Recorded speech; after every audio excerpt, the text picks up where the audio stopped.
Amém. Amém, irmão. Jesus é o Senhor. Nós encerramos na semana passada o estudo das epístolas de Pedro, das cartas de Pedro. E agora nós vamos iniciar uma nova viagem pelas epístolas de João.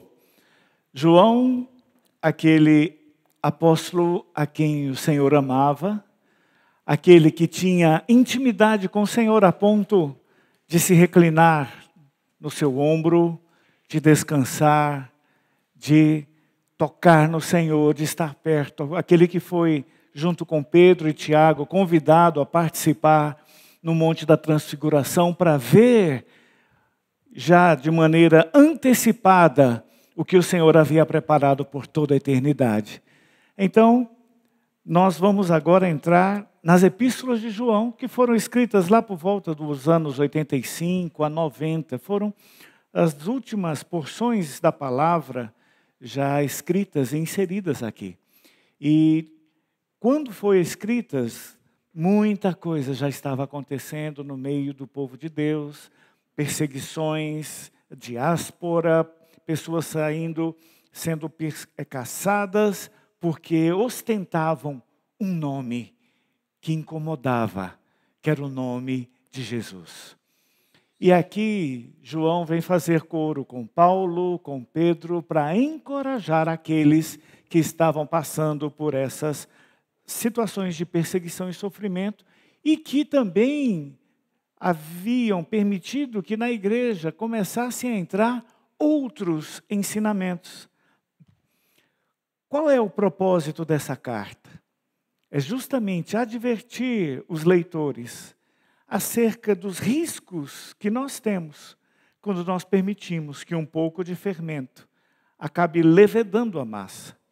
A questão não é só se faz sentido, se pode ser interpretado assim. Nós, na nossa jornada cristã, nós não buscamos melhor interpretação. Nós buscamos qual é a vontade do Senhor nessa porção. O que o Senhor tem para falar para nós nessa porção?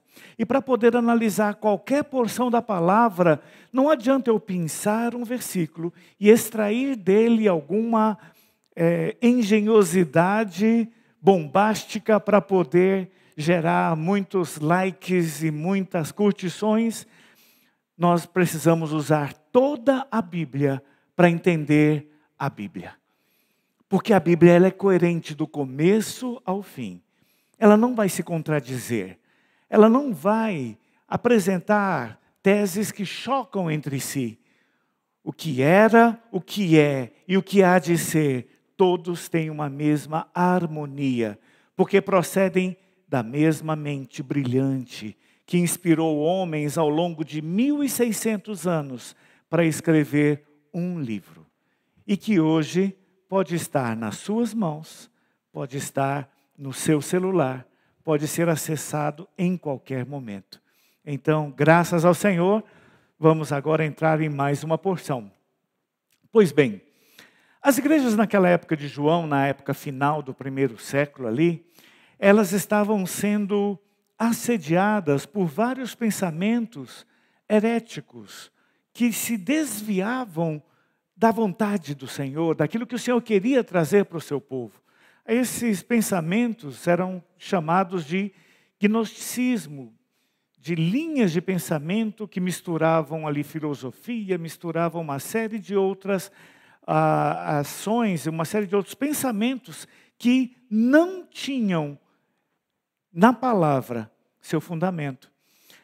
Dois grupos eram principais nesses movimentos heréticos ali naquela época. Um deles era o docetismo, os docéticos, que deriva da palavra doqueu, que tem o sentido de aparecer. Eles pensaram um momento e falaram assim, não, olha, é o seguinte, Deus é Deus, Deus é santo, Ele não poderia ter se tornado carne. Ele pode aparecer, ou Ele pode assumir a forma de... Mas se tornar carne, não. Deus é santo, Ele nunca poderia se tornar carne. Mas só que a palavra nos diz o quê? Que o Senhor veio e nasceu de uma virgem. Ele tinha uma porção daquela mulher na sua concepção. Ou seja, a humanidade entrou na divindade para que ele pudesse hoje chegar para mim, para você, olhar diretamente nos seus olhos e dizer: eu sei o que você está passando. Eu entendo a sua dor. Eu conheço as suas dificuldades. Por quê? Porque eu provei todas elas. Eu não estou aqui apenas porque eu ouvi dizer. Eu não estou aqui apenas porque eu estudei sobre isso. Mas eu experimentei o que é ser restringido. O Senhor nasceu de uma virgem. O Senhor viveu por 30 anos ali, na casa dos seus pais, sendo treinado naquela família, até que aos 30 anos, que era quando se atingia a maioridade, ele então começou o seu ministério e em 3 anos e meio ele desenvolveu o que nós temos hoje, descrito nos 4 evangelhos, toda a jornada do Senhor ali, para treinar 12 pessoas complicadíssimas, mas que tinham uma coisa em comum: foi ele que escolheu. Fala para quem está perto de você: ele te escolheu. E isso faz de você uma pessoa especial. Então, uma das doutrinas, ele pensou uma parte lá e falava assim: não, Deus não pode vir da carne. Mas aqui João vai falar: eu estava lá, eu vi, eu toquei. E eu posso dizer para vocês, ele não era um fantasma. Ele era de carne e osso. Quando foi furado, eu estava lá, eu vi o sangue e a água. Quando ele foi ferido, eu estava lá, eu vi as marcas. Eu sou testemunha ocular dessa história. Então, não venham com suas viagens astrais aí acerca dessa porção, não, porque eu tenho algo que vocês não têm. Eu vi, e eu estava lá para ver. Então essa era uma das linhas. A outra linha era derivada de um homem chamado Cerinto, da Alexandria, que também conviveu com João, também conviveu ali com Policarpo, e ele já falava de uma coisa: é o seguinte, ele só tinha o crachá de Messias. Ele nasceu normal, viveu normal. Quando ele foi batizado, aí ele recebeu o crachá de Messias. Quando ele foi crucificado, ele tirou o crachá e ficou sozinho. Então, tudo era uma questão de empoderamento. Essa era uma outra linha também. E aí, mais uma vez, João chega e fala: não, eu estava lá, eu vi. Desde antes da sua história, eu já tenho relatos. Eu conheci a família dele. Eu já tenho relatos de que ele já tinha sido, desde o seu nascimento, ungido e designado para essa obra. E depois da cruz, ele ainda retornou para nós para se apresentar como aquele que era, que é e que há de vir. Então, não venha com esse outro tipo de raciocínio, porque eu estava lá, eu vi. Ele é o Messias. E ele sempre foi o Messias. Não foi algo que veio e depois saiu, porque Deus não é homem para que minta, nem filho do homem para que se arrependa. Porque o que ele prometeu, ele vai cumprir. E se ele prometeu que o Messias seria enviado para esmagar a cabeça da serpente, não duvide, o Messias veio e tomou o meu e o seu lugar. E hoje você fala, hoje nós estamos tranquilos, né? Não tem mais essas linhas de raciocínio que são heréticas e são tão atravessadas, mas, amados, hoje nós também enfrentamos o gnosticismo moderno. O que o gnosticismo faz? Ele tenta tirar Cristo da sua posição de Filho de Deus que se encarnou e da sua essência de homem genuíno que viveu nessa terra e hoje está na glória. Tudo aquilo que tenta tirar Cristo da sua posição de centralidade e que não encontra respaldo na Bíblia por conta disso, não é bíblico, é herético, é gnosticismo moderno. Amados, nada que nós possamos fazer, ou entender, ou praticar fora de Cristo é aceito por Deus. Porque para Ele só há uma coisa que importa nessa terra: Cristo. Porque dele, por meio dele e para Ele são todas as coisas. E o plano de Deus é fazer convergir para Cristo todas as coisas no céu e na terra. Então, tudo aquilo que não nos leva a Cristo é uma heresia. E que não deve ser considerado da mesma forma como a palavra deve ter em nós um peso. E por que a palavra deve ter um peso? Porque ela representa o próprio Cristo. Esse mesmo João, quando ele escreveu o seu evangelho, vamos lá para João, capítulo 1. Eu vou usar a versão NVT. João capítulo 1, versículo 1.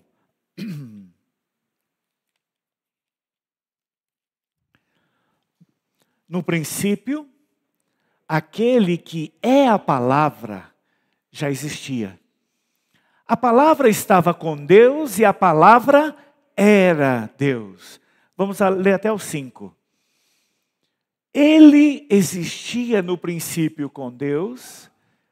Por meio dele, Deus criou todas as coisas. E sem ele, nada foi criado.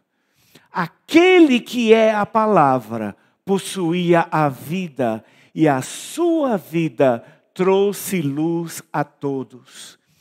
A luz brilha na escuridão, e a escuridão nunca conseguiu apagá-la. Ele começa falando que no princípio era a palavra.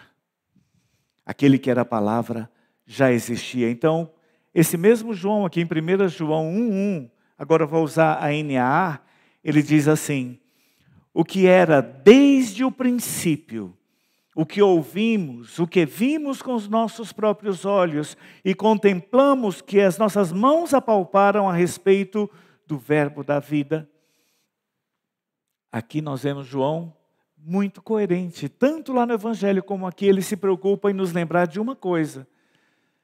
Meus prezados irmãos e contemporâneos, vocês estão vivendo nesse tempo, mas nós estamos aqui contemplando alguém que já estava no princípio. Antes da criação, ele já era. Na verdade, a criação veio à existência por meio dele. É pela palavra que a criação existiu. Então, ele não foi criado com a criação. Ele estava lá, desde a criação, preparando todas as coisas, preparando você e eu. Por isso, João aqui começa nos lembrando, nós não estamos falando desse tempo, dessa era, desse momento, nós estamos falando de algo que veio da eternidade e que segue para a eternidade. Esse parêntese temporal que nós vivemos é só uma pequena vírgula em todo esse processo. Na verdade, nós aqui tratamos daquilo que é eterno.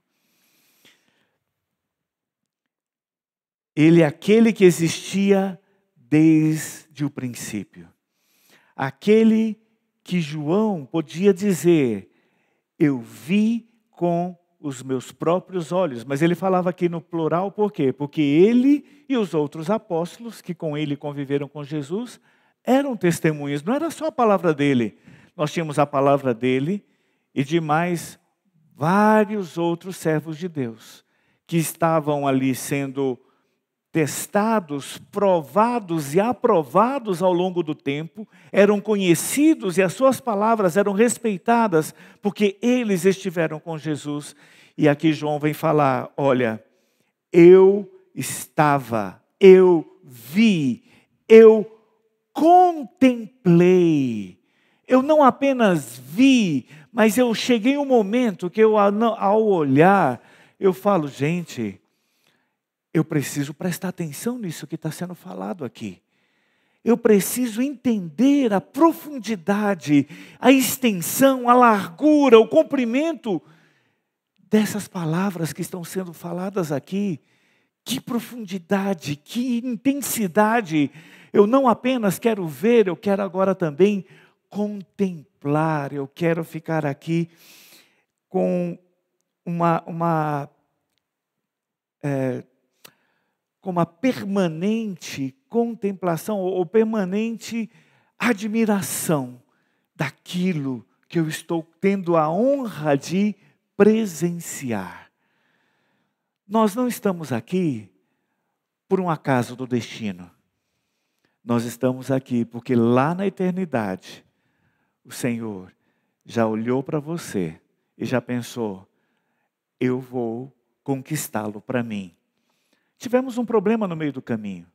Escorregamos, caímos, pecamos, nos afastamos de Deus. Nos tornamos inimigos dele.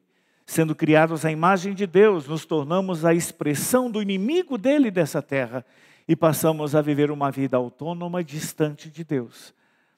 Mas João aqui vem nos lembrar, voltemos ao princípio. Você precisa entender qual que era a vontade de Deus para você desde antes do tempo começar a tocar. Desde antes dos primeiros tic-tac do relógio, Deus já tinha você no seu coração. E Ele já tinha algo planejado para você e para mim. E isso veio se tornar concreto para nós por meio do Evangelho.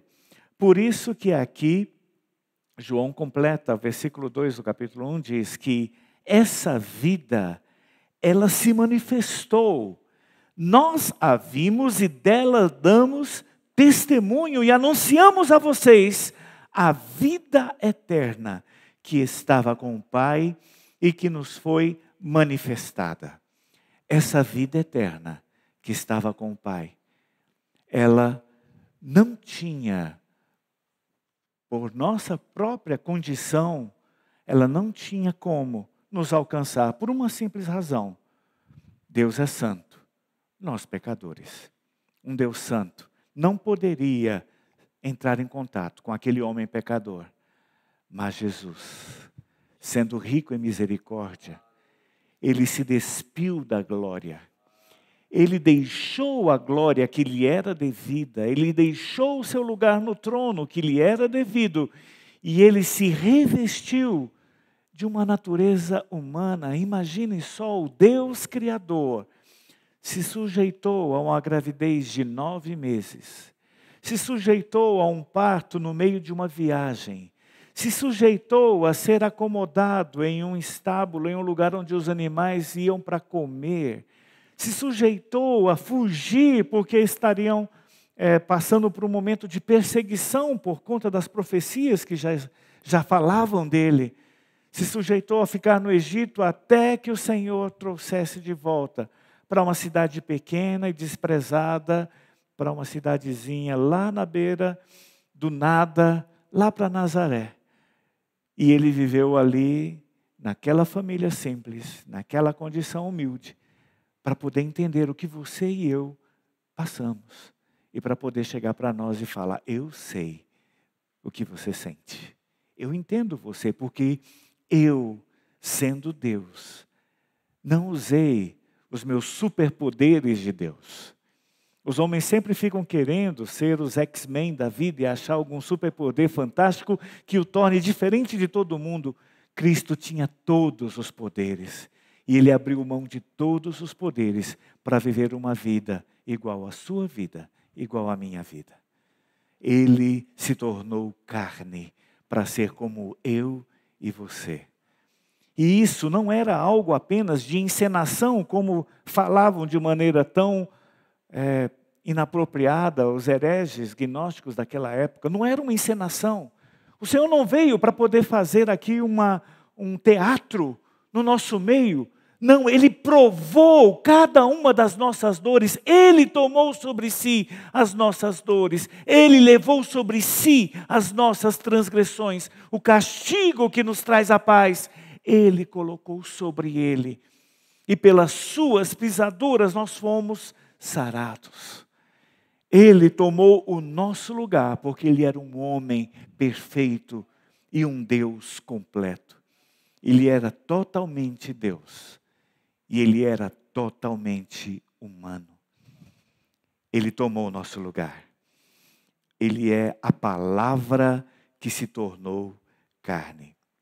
Essa contemplação, essa visualização, quando João percebeu no princípio aquela palavra poderosa que criou céus e terra, pessoal, essa palavra se tornou carne e eu vivi com ela, eu viajei com ela, eu dormi com ela, eu mudei de um lado para o outro do rio com ela eu passei tempestades, com ela eu venci provações. Quando houve fome, Ele multiplicou pães. Quando houve a aparência, Ele fez com que a figueira secasse. Ou seja, Ele é alguém que aonde Ele ia, as coisas aconteciam. Não porque apenas Ele era Deus, porque de fato Ele era Deus. Mas Ele era Deus que podia olhar um coxo e se compadecer daquele coxo. Podia olhar um cego e curar aquele cego. Podia olhar uma mulher que sofria 12 anos com hemorragia e se compadecer dela. Eu sei a sua dor. Eu sei o seu problema. E eu vou trazer para você uma resposta. Aquele que ficava lá à beira do tanque, esperando que um anjo balançasse as águas, ele resolveu, num dia inusitado, passar por lá. E depois de anos morrendo ali naquela beira de tanque, Jesus chegou lá e falou: quer mudar? Você quer sair dessa condição? Você quer ser curado? Aí fala: Senhor, a culpa é do mundo. A culpa é de Deus, a culpa é do mundo. Não aparece ninguém aqui para me jogar na água quando o anjo balança as águas. E eu sou limitado. Quando a água balança e eu vou pular, alguém já foi dentro. Eu não consigo nem saber se realmente funcionou ou não, porque eu sou paralítico. Eu não consigo fazer nada. E a culpa é de todo mundo que não me joga na água. Sem saber que a água viva estava parada ali. Por isso que no primeiro hino que nós cantamos hoje fala: flui do trono de Deus e do Cordeiro um rio de água de vida que flui como cristal, vindo até nós.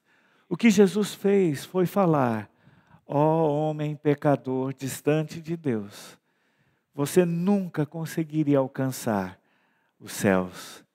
Mas eu quero trazer para você uma boa nova. Eu trouxe o céu para você. Eu trouxe uma oportunidade para que você mude a sua condição. Porque a palavra traz à existência aquilo que não existe.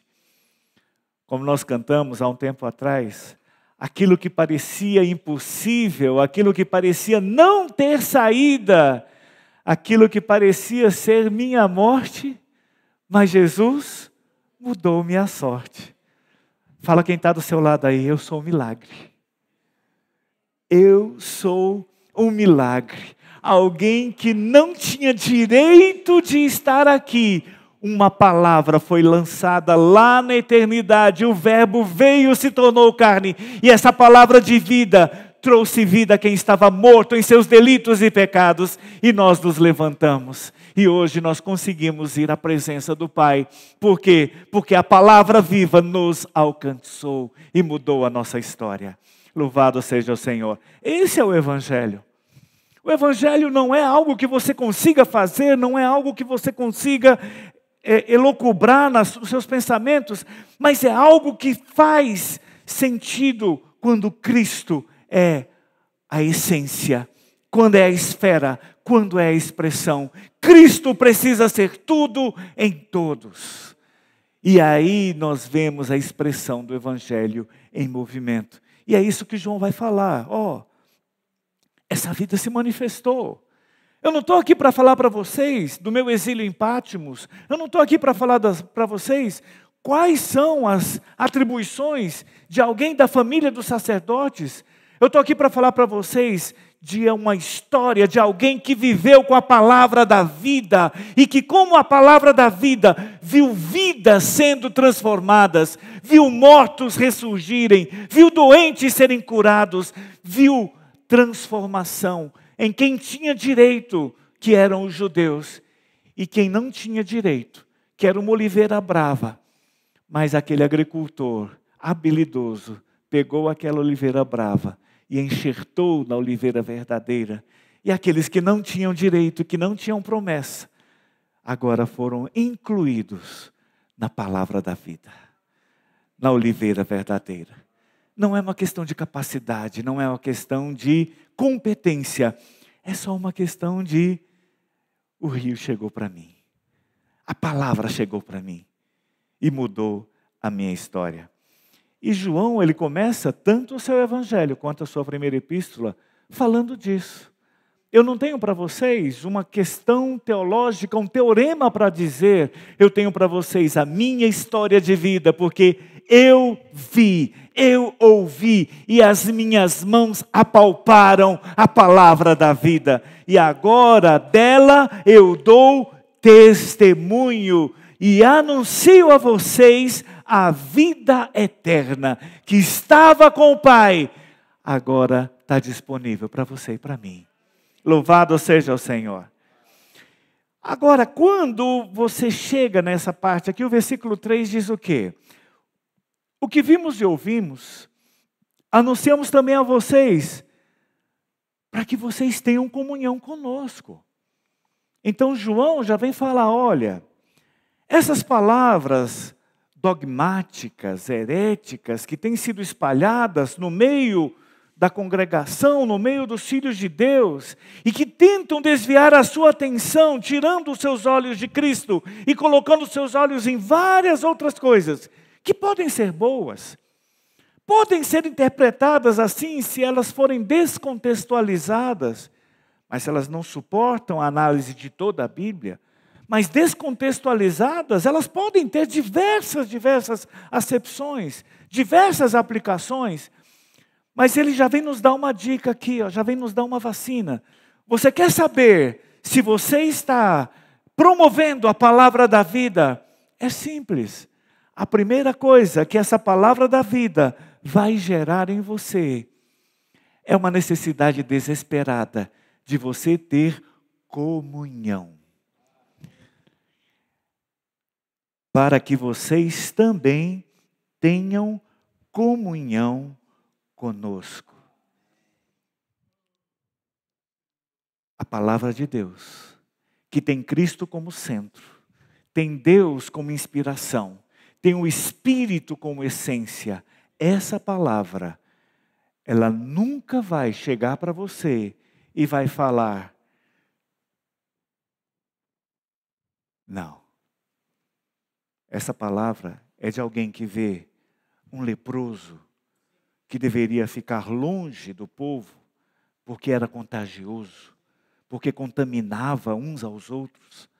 E para a saúde, a Secretaria de Saúde de Israel dizia: leprosos, fiquem fora, porque senão vocês vão passar sua lepra para os outros. Se uma casa tem lepra, derruba essa casa. Se o cabelo tem lepra, derruba o cabelo. Se a pele tem lepra, vaza lá para longe, para fora do arraial. E fica lá até você se curar. Eram assim as figuras do Velho Testamento. Mas Cristo, a palavra da vida, falou: vinde a mim, todos vós que estáis cansados, sobrecarregados, eu vos aliviarei. Quando não era o leproso ou o enfermo que ia até Jesus, ele recebia os que não tinham força para ir, mas eram carregados. Se não tinha como vazar no meio da multidão, arranca o telhado e desce pelo teto.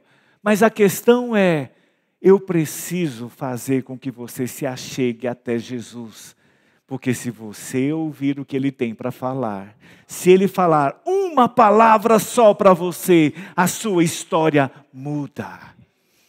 A sua vida muda. A sua condição muda. Por isso a palavra do Evangelho, ela precisa gerar entre nós comunhão. Comunhão entre os irmãos. Ora, a nossa comunhão também é com o Pai e com seu Filho Jesus Cristo. Comunhão horizontal, comunhão vertical. Eu preciso ser levado para a comunhão. Algumas filosofias prezavam que você tinha que ter uma vida de contemplação, de muita, como fala, você precisa fazer bastante meditação, obrigado, Mãe Isabel. Você precisa fazer muita meditação, precisa se concentrar, se isolar na sua caverninha, e aí você, lagarta peluda que entrou lá, sairia uma linda borboleta. É assim que nós vimos em muitas épocas falando, não, você tem que se afastar, você tem que se isolar, você tem que se transformar. Quando você conseguir ser a sua melhor versão, você aparece no meio dos outros. Isso não foi Jesus que falou. Com certeza não foi. Ele só falou o seguinte: deixa eu te apertar, deixa eu te enrolar, deixa eu te aprisionar nesse casulo. Se submeta a esse momento de restrição, que quando você menos esperar, a vida vai crescer, a vida vai desabrochar e você vai sair de lá transformado. Porque o Senhor não tem medo das nossas dificuldades, dos nossos problemas, porque Ele sabe que Ele tem poder para transformar qualquer um e em qualquer situação. E ainda que fosse alguém que já estava enterrado depois de 4 dias, fedendo em decomposição, Ele não tinha medo de chegar lá e falar: Lázaro, vem para fora. Lázaro. Olha só que doido. O doido já era falar para tirar a pedra da porta do túmulo. Mais doido ainda é conversar com o falecido. E esperar que o falecido atenda. Não é muita loucura um negócio desse? Todo mundo que estava ali devia estar assim pensando. Acho que bateu a cabeça, será que aconteceu? Como é que pode? Mas a surpresa de todos foi quando o morto, e sepultado há 4 dias, respondeu: me tira daqui que eu estou amarrado. E aí Jesus fala: vai lá saltar o homem que ele está precisando de ajuda. Irmãos, mesmo morto, quando ele foi ressuscitado, o que o Senhor promoveu logo? Comunhão. Falou assim: vamos fazer pequenos grupos, vai ali e ajuda aquele irmão a sair daquela situação de restrição que ele se encontra, traz ele para fora. Irmãos, a palavra que nós temos recebido, ela tem que gerar em nós a necessidade de mais comunhão com Deus e de mais comunhão com os irmãos. O Evangelho não pode gerar nenhum tipo de divisão, de barreira, de restrição, de isolamento. No Velho Testamento nós temos esses exemplos. Cristo veio elevar a altura do desafio. No Novo Testamento, aquilo que só tinha imagens e figuras, hoje é algo real e novo. E poderoso, porque não é mais apenas eu falando de algo que Deus disse, agora é Deus fazendo em mim, por meio da palavra viva que veio em nós. Agora, se você pensar que é só comunhão, nós ainda não terminamos essa porção. E João completa dizendo, versículo 4, e escrevemos estas coisas para que a nossa alegria seja completa. Você teve motivos para chorar essa semana? Você teve motivos para se entristecer essa semana? A palavra está dizendo que a comunhão, ela tem que gerar em você alegria. Quando você se volta à palavra viva, um dos efeitos colaterais, além da comunhão, é a alegria. Ana, quando estava orando lá, falando, Senhor, olha a minha vida. Estou casado com um cara fantástico, mas eu não consigo dar um filho para ele. A minha vida é infrutífera. E aí, quando ela estava lá, até o sacerdote que deveria chegar lá para ela e fazer uma oração, e abraçá-la e acolhê-la naquele momento, já chegou falando assim, rapaz, essa é a hora da mulher, e tu já bebeu todas. Tu tá aqui parecendo alguém assim, tá lá falando coisa assim, falando coisa que ninguém está sabendo com quem, porque ela estava falando com o Senhor, não era com ele. E aí ela falou assim, não bebi nada não, eu estou tendo comunhão. E quando ela voltou da comunhão, ela voltou para casa sorrindo. E sorrindo, ela voltou depois de um tempo e disse, Deus me deu motivos para sorrir.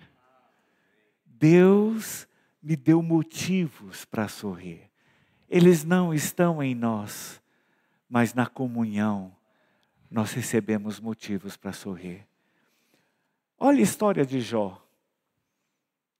Um cara fantástico, que conseguiu calar a boca do acusador, que foi zoado por Deus quando se atreveu a ir lá na presença dele. Deus já chegou falando assim, e aí acusador, tu viu Jó lá? Viu? Tem nadinha para falar dele não? Nadinha assim, um itemzinho só. Aí Jó, Lúcifer, como não tinha nada para falar de Jó, foi falar de Deus. Mas também você deu tudo para ele. Tira o que ele tem e você vai ver se você não vai ser difamado. Ele falou, tá bom. Vai lá, mas só até aqui, tá? Não ultrapassa essa linha. Ele foi lá e tirou. Aí Jó fala, Deus me deu, Deus tirou. Bendito seja o nome do Senhor. Nem assim, apesar da insistente contribuição da esposa, nem assim Jó pecou. Aí quando chegou da segunda vez lá, também, a culpa não é de Jó, é que você botou o limite muito raso. Deixa eu ir um pouquinho mais à frente para você ver se ele não vai te maldizer. Tá, então, novo limite. O novo limite é aqui, não ultrapasse. E não ultrapassou. E lá se foram 32 capítulos de um homem que tinha muitos motivos para ficar triste. E muitos motivos para dizer, maldito o dia que eu nasci. Maldita a hora que minha mãe falou assim, nasceu um homem. Oh, que momento triste, porque olha a minha história, olha o resumo da minha história, olha que coisa. Perdi os filhos, perdi os bens, fiquei com a mulher e fiquei com as feridas. Oh, que vida. Depois, o Senhor precisou falar para ele da história da eternidade. Onde é que você estava quando eu estendi os céus? Quando eu fundei a terra? Onde é que você estava quando os filhos de Deus alegremente cantavam e se rejubilavam diante da beleza da criação que foi feita? Quando que você me aconselhou sobre alguma coisa em tudo que eu fiz? Quando Jó foi tirado daquela sua condição e foi apresentado a grandeza da eternidade, da palavra viva que criou todas as coisas, desde o poder que ela tinha. Então Jó fala, Senhor, eu te conhecia só de ouvir, mas agora o que temos visto, o que temos ouvido, o que as nossas mãos apalparam com respeito à palavra da vida, agora eu só posso dizer que eu me arrependo no pó e nas cinzas. Agora eu só posso dizer que eu consigo ver o Senhor. Irmãos, esse é o resultado da comunhão e da alegria de você contemplar. Jó esqueceu das suas feridas, Jó esqueceu das suas dores. e porque ele esqueceu daquelas situações e olhou firmemente para o autor e consumador da fé, o Senhor devolveu para ele tudo o que ele tinha perdido. E devolveu em dobro o que ele não tinha mais. Louvado seja o Senhor. Essa é a visão que João vem trazer para nós. Amados, muitas palavras vêm e têm chegado a nós para nos trazer diversas outras preocupações, mas nós devemos nos preocupar. Elas têm Cristo como seu início, elas têm Cristo como a sua motivação, e elas nos levam para Cristo. Onde é que nós vimos isso? Vamos lá para Colossenses 1, 16 a 18. Vamos encerrar com essas duas porções aqui.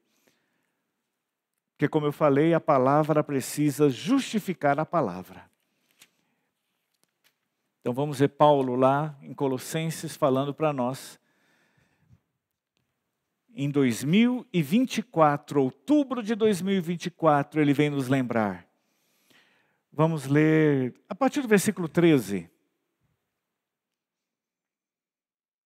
Ele nos libertou do poder das trevas e nos transportou para o reino do seu Filho amado, em quem nós temos a redenção, a remissão dos pecados. Ele é a imagem do Deus invisível. Ele é o primogênito de toda a criação, pois nele foram criadas todas as coisas, nos céus e sobre a terra, as visíveis e as invisíveis, quer sejam tronos, sejam soberanias, quer principados, quer potestades. Tudo foi criado por meio dele e para ele. Ele é antes de todas as coisas. Nele tudo subsiste. Você quer que alguma coisa perdure? Você quer deixar um legado na sua história? Acrescente Cristo nessa história. Porque as coisas só subsistem nele. Fora dele, já dizia o pregador, vaidade das vaidades. Tudo é vazio, tudo é vaidade, mas nele tudo subsiste. E também Efésios 1, a partir do versículo 7.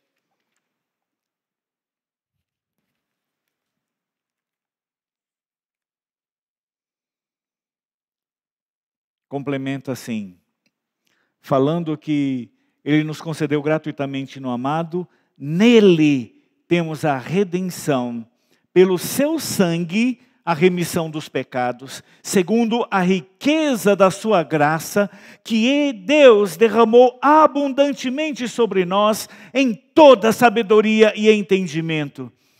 Ele nos revelou o mistério da sua vontade, segundo o seu propósito, que ele apresentou em Cristo, de fazer convergir nele, na dispensação da plenitude dos tempos, todas as coisas, tanto as do céu como as da terra.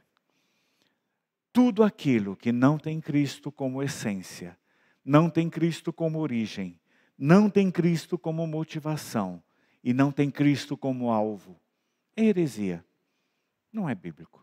O que a palavra nos fala é que tudo é por meio dele, veio dele e é para ele.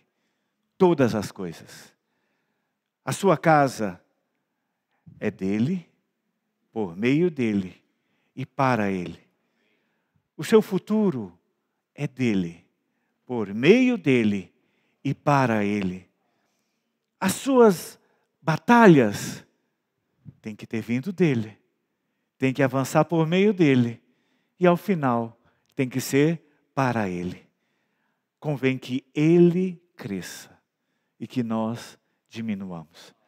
É isso que João começa falando. Nós temos o eterno no tempo, nós temos o humano no divino, o Criador vivendo com a sua criação. E essa é a mensagem do Evangelho. Nosso Cristo veio para mudar histórias, para transformar vidas. Ele se tornou homem para que nós pudéssemos ir à presença do Pai, pela ação poderosa do Espírito, alcançados pela graça salvífica de Cristo. Que o Espírito Santo continue operando em nós de forma intensa, para que nós possamos entender a eternidade e viver a eternidade hoje. Jesus é o Senhor. Bom, vamos ter comunhão ainda em pequenos grupos e depois nós concluiremos com a comunhão com todos os irmãos. Jesus é o Senhor.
Amém, irmãos. Jesus é o Senhor.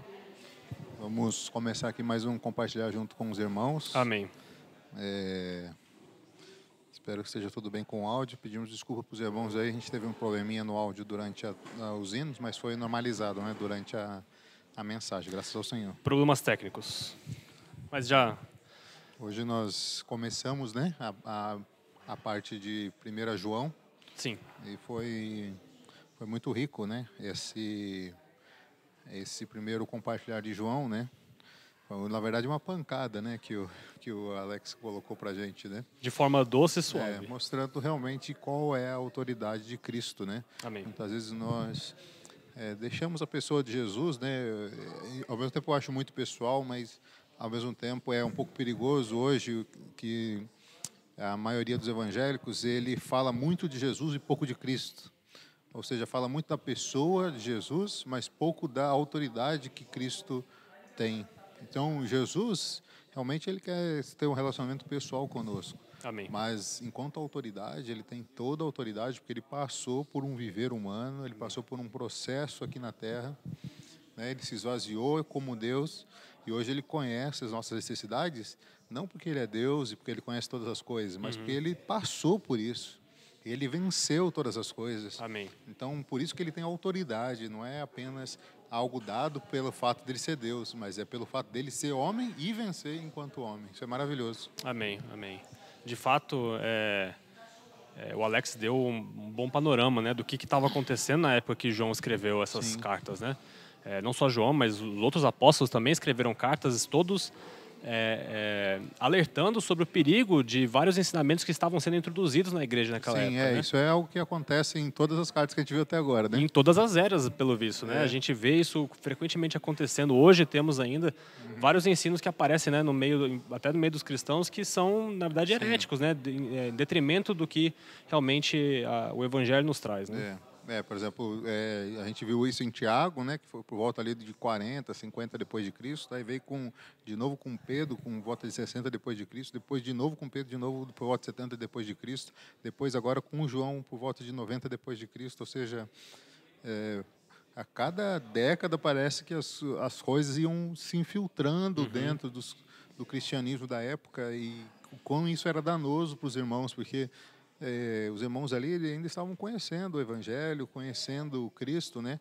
Eles não tinham a Bíblia não, irmãos, como nós temos hoje. Eles tinham acesso a algumas cartas de Paulo, né? Algumas igrejas tinham acesso a cartas que foi destinada a outras igrejas, algumas cartas que eram republicadas por meio de pessoas que escreviam as cartas e copiavam, né? Os copistas que distribuíam essas cartas, por exemplo, a carta de Tiago, a carta de Pedro, né? Que é destinada a um público em geral, ela era copiada e distribuída por várias igrejas. Mas não havia muito material, havia o Evangelho de Lucas, o Evangelho de Marcos, que provavelmente foi o primeiro escrito, o Evangelho de Lucas e de Mateus depois, e por último, só que veio o Evangelho de João. Então existia pouco material ali sobre Cristo, depois da morte de Cristo, efetivamente nas mãos dos irmãos. O que havia era aquilo que era falado. Então, por isso que era perigoso, porque chegava uma pessoa na cidade, você não conhecia ela, não sabia do intuito dela. Então, aparentemente, ela demonstrava ser um cristão genuíno, mas... E muito conhecimento, né? Às vezes muito conforme conhecimento. você ia conversando com ela, ela ia dando alguma instrução, ela trazia ensinamentos diferentes, né? Você vê como é sorrateiro, né? Às vezes a gente recebe também alguém com a autoridade de ser um cristão, um pastor, ou alguém, um influenciador, hoje, como nós temos na internet, influenciador digital cristão, e aí nós achamos que essa pessoa, ela, por ser cristã, ela vai certamente se respaldar na Bíblia, né? E ela se respalda na Bíblia. Só que, como o Alex falou, a Bíblia explica a própria Bíblia e todo o contexto importa, né? Então, retira ali certo trecho e se aproveita daquele trecho para explorar os santos, né? Amém, é verdade, é verdade. E João aqui nessa primeira epístola, né, ele começa explicando, né, do que ele estava falando aqui, né? Então ele fala o que era desde o princípio, que temos ouvido e visto com nossos próprios olhos, né? Então, assim como Pedro falou, né, a palavra dos profetas lá atrás, nós vimos, né, as últimas finais de semana, a palavra dos profetas confirmava o que eles tinham visto. João aqui também está confirmando. Nós vimos e nós apalpamos com nossas próprias mãos. Nossa palavra é verdadeira porque nós fomos testemunhas, né, oculares do que aconteceu, né? E não só isso, e aí ele fala, né, a vida se manifestou. E nós só temos visto, damos testemunho, né? Então, eles não estavam inventando, né, fábulas, como Paulo fala, mas eles viram e eles testemunharam aquilo. Era real para eles. Sim. E daquilo eles davam testemunho, né, do próprio Cristo. Por isso que nós vimos na semana passada, né? Pedro reafirma para que eles tivessem acesso, e como isso era proveitoso para eles ali, de ter acesso às escrituras da época, né? Aos rolos da época que testemunhavam sobre a primeira vinda de Cristo e ainda reforçavam sobre a volta de Cristo, a segunda vinda de Cristo, né? Reafirmando que a promessa ela não está sendo demorada, mas o Senhor é longânimo, conhecendo o tempo de cada um, para que todos nós sejamos salvos, né? Não apenas individualmente, mas coletivamente. Amém. Amém. E João ele vem reforçar isso, né? João ele começa basicamente todo o Evangelho e a carta mais ou menos de forma parecida, né? Existe muita correlação entre a primeira carta de João e o Evangelho de João. Por exemplo, o 3,16, que é muito conhecido, né? Deus amou muito de tal maneira, e depois ele fala que nisso conhecemos o amor de Deus ter dado a vida por nós e nós damos a nossa vida pelos irmãos. Pelos irmãos, amém. Então ele é muito aplicável nessa carta e com certeza vai nos ajudar muito. E isso só é possível por meio da experiência que ele teve com o Senhor, na convivência dele com o Senhor. E não foi nada que ele ouviu, né? Mas foi algo que ele realmente testemunhou. Ele esteve junto com o Senhor durante todos aqueles momentos. E talvez ele, por ser talvez o discípulo mais jovem, alguns falam, né? Tivesse pouco discernimento sobre o que estava acontecendo. Mas o Senhor fazia questão de levar ele sempre junto, né? E é engraçado também que de 7 frases que o Senhor fala na cruz, uma é destinada exclusivamente a ele, né? Filho, eis aí a tua mãe, mãe, eis aí teu filho. Ou seja, se cuidem aí.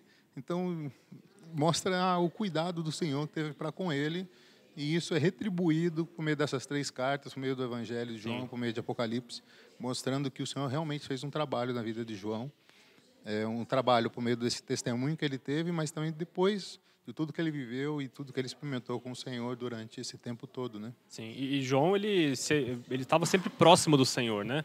Ele fazia questão ali, né? Ele se reclinou no peito do Senhor, estava procurando estar sempre próximo do Senhor. Então, com certeza, essa proximidade trouxe para ele experiências que talvez os outros apóstolos não tiveram, né?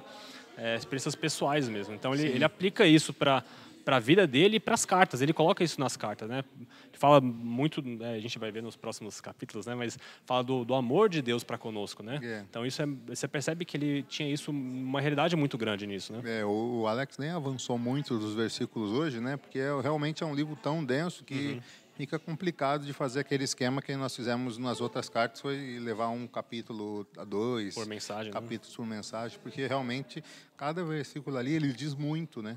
Sobre toda a obra de Cristo, tudo que Cristo fez e como ele trabalha hoje, né? O irmão ele terminou lendo Colossenses, né? Que é um trecho muito importante, mostrando a autoridade de Cristo, quem Cristo realmente é, e quem ele domina sobre todas as coisas foram criadas por meio dele, para ele. Amém. Né? E sem ele nada do que foi feito se fez, ou seja, tudo subsiste por meio dele. Isso Amém. é maravilhoso, né? Isso é algo que permeia por toda a Bíblia. Se você ler toda a palavra de Deus, você vai tirar a conclusão que está ali em Colossenses. Isso é maravilhoso. Amém. É justamente isso que o irmão começou falando, né? Ele começa falando sobre a Bíblia, interpretar a própria Bíblia, e ela está contida dentro dela mesma, e termina com Colossenses, que é o suprassumo de tudo que está contido na palavra de Deus, que é a revelação de Cristo, o mistério de Deus. Isso é maravilhoso. Amém. E de fato, é tão denso que nos primeiros... A gente só tratou de 4 versículos, né? Sim. Dentro dessa primeira epístola. E aqui já foi dada uma mensagem inteira, praticamente com todo o evangelho, né? Sim. Do que a obra redentora do Senhor, né? Por nós. E ele ainda fala ali no versículo 3, né? Que tudo que está sendo anunciado, né? O apóstolo João estava anunciando ali, era para que também esses irmãos que estavam lendo a carta mantivessem comunhão, né? Se mantivessem na comunhão com os irmãos. Isso ele deixa claro, né? Como é importante, né? A gente não pode só também querer se isolar, né? Então é importante que nós tenhamos comunhão, né? O Alex falou, tem a comunhão vertical, né, com o Senhor, mas também horizontal entre os irmãos. Sim, exatamente. Porque nisso a gente manifesta também o amor, né? Exatamente. Vamos ler aqui alguns comentários dos irmãos. O Davi, que está doente hoje, né? Se os irmãos sentiram falta dele hoje ministrando na música, vamos orar pelo nosso irmão, por sua família, que estão com H1N1. O Davi falou assim, precisamos de toda a Bíblia para entender a Bíblia. Realmente é isso, né? O irmão Vitor falou assim, fomos incluídos na palavra da vida. Temos o verbo da vida disponível. Amém. Aleluia. Isso que é verdade, né, irmãos? É por isso que nós temos que também ver esse fator de Cristo, né? Hoje nós temos ele disponível para nós como uma vida. Sim. Essa vida entrando de nós, ela pode nos transformar. Porque ele recebeu poder ao vencer todas as coisas na cruz. Isso é maravilhoso. Amém. O irmão Vitor também fala, né? Temos necessidade de comunhão. Cristo como centro, podemos ir até Ele cansados e sobrecarregados. Sim. Né? Amém. Essa é a vantagem do fato de nós termos hoje Ele como vida, né? Amém. Aí o irmão Vitor falou assim também, temos comunhão vertical com o Pai e comunhão horizontal com os irmãos. São 2 aspectos, né?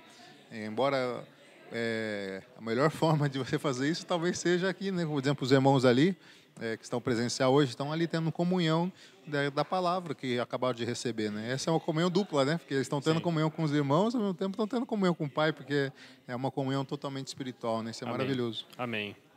E ele comenta ainda no final aqui, né? Todas as coisas devem convergir em Cristo, dele, por meio dele, para ele. Amém. Isso foi um ponto muito importante também da mensagem, né? Toda a Bíblia é apontada para Cristo, né? Toda a história lá, desde o Antigo Testamento, tudo aponta para Cristo, né? E todos os ensinamentos que nós precisamos dar aqui na igreja, como igreja, e também que precisamos receber, tem que ser de Cristo, né? Sim. Tem que ser apontando para Cristo. Se qualquer ensinamento, o próprio irmão Alex falou, né? Qualquer ensinamento que saia fora de Cristo, isso deve ser rejeitado, né? Porque é considerado heresia. Tudo então, que nos separa de Cristo é considerado heresia, embora pareça uma palavra forte. Exato. Mas heresias, elas acontecem aos montes, né? Porque tudo que separa nós de Cristo é considerado heresia, é uma separação, que a palavra correta é separação, né? Facção, partidarismo, tudo isso é a mesma palavra, né? Amém, Senhor Jesus. Amém. Então amanhã, irmãos, nós começaremos nossa reunião às 10 horas, né? Não tive a confirmação aqui se nós teremos o nosso café da manhã, mas a partir das 10 horas vamos iniciar a nossa transmissão. Espero que os irmãos fiquem bem aí e o Lucas pode encerrar com uma oração para nós. Amém. Senhor, nós te damos graças pela tua palavra. Obrigado porque hoje podemos ter comunhão contigo e também com nossos irmãos. Obrigado, Senhor, porque tu és o que nós precisamos. Amém. Em ti, Senhor, tudo foi criado, tudo subsiste. Amém. Senhor, nós temos plena confiança de que podemos nos apoiar em ti, estando cansados e sobrecarregados. Senhor Jesus, nós dependemos de ti, Senhor. Amém. Obrigado por cada irmão que está aqui, cada irmão que está nos ouvindo. Amém. Alcança a vida de cada um. Sim. Senhor Jesus, Amém. possamos manter comunhão contigo, Amém. manter comunhão com os irmãos, Amém. sempre em vida, Senhor. Amém. Abençoa-nos ainda nessa noite. Amém. Que amanhã possamos ainda voltar aqui para celebrar, Senhor, te adorar, Amém. celebrar, Senhor, a tua morte e a tua ressurreição. Amém. e darmos testemunho de Ti. Amém. Senhor, em Teu nome oramos e agradecemos. Amém. Em Ti nós confiamos. Amém. Amém. Que o Senhor esteja com cada um dos irmãos aí e os que puderem estejam conosco amanhã presencialmente. Uma Amém. boa noite, meus irmãos. Até amanhã. Amém. Até mais.